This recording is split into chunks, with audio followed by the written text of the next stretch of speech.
केम येथील निमोणीच्या माळ्यातील खंडोबा देवस्थानची यात्रा मोठ्या उत्साहात संपन्न. केम येथील निमोणीच्या माळ्यातील खंडोबा देवस्थानची यात्रा मोठ्या उत्साहात पार पडली. या यात्रेनिमित्त विविध धार्मिक कार्यक्रम आयोजित करण्यात आले होते.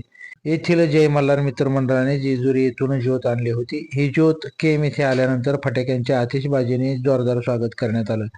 6 जानेवारी रोजी सकाळी देवस्थान कमिटीच्या वतीने श्रीचा अभिषेक घालण्यात आला. त्यानंतर 10 वाजता श्रीस नैवेद्य दाखवून महाप्रसादाचं वाटप करण्यात आलं.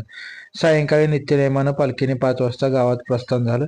सोबत मानकऱ्यांनी मशाली धरल्या. येळकोट येळकोट जय मल्हारच्या घोषणांनी संपूर्ण केम नगरी दुमदुमून गेली.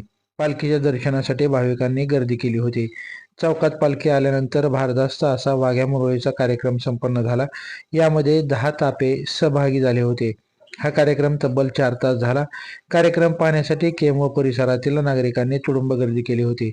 11 वाजता पालखीने मंदिराकडे प्रस्थान ठेवले. ही पालखी मंदिरात 12 वाजता पोहोचली. त्यानंतर या पालखीसमोर वाघ्या मुरळीच्या 10 ताप्यांचा रात्रभर जागरण गोंधळ घालण्यात आला.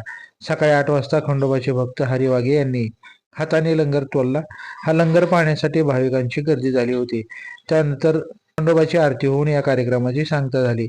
या यात्रेसाठी दशरथ तळेकर, युवराज तळेकर, मच्छिंद्र कावळे, नागनाथ टोपे, काका पाटील, समाधान बोंगाळे, काका चव्हाण, पांडुरंग पळसकर, खंडू ओबासे, मच्छिंद्र तळेकर, महादेव तळेकर, रामा बोगाणे, रामा जाधव, कांतीलाल तळेकर, श्रीमंत बोगाणे, दादा ओबासे, जालिंदर तळेकर, अण्णा तळेकर, त्र्यंबक पाटील, भागवत तळेकर, महेश देवकर, सागर देवकर, मनोज बोंगाणे यांनी परिश्रम घेतलं.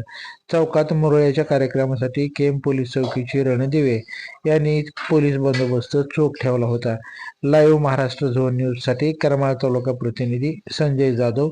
ताज्या घडामोडी जाणून घेण्यासाठी लाईव्ह महाराष्ट्र झोन न्यूजच्या यूट्यूब चॅनलला सबस्क्राईब करा. तसेच बेल आयकॉन प्रेस करा.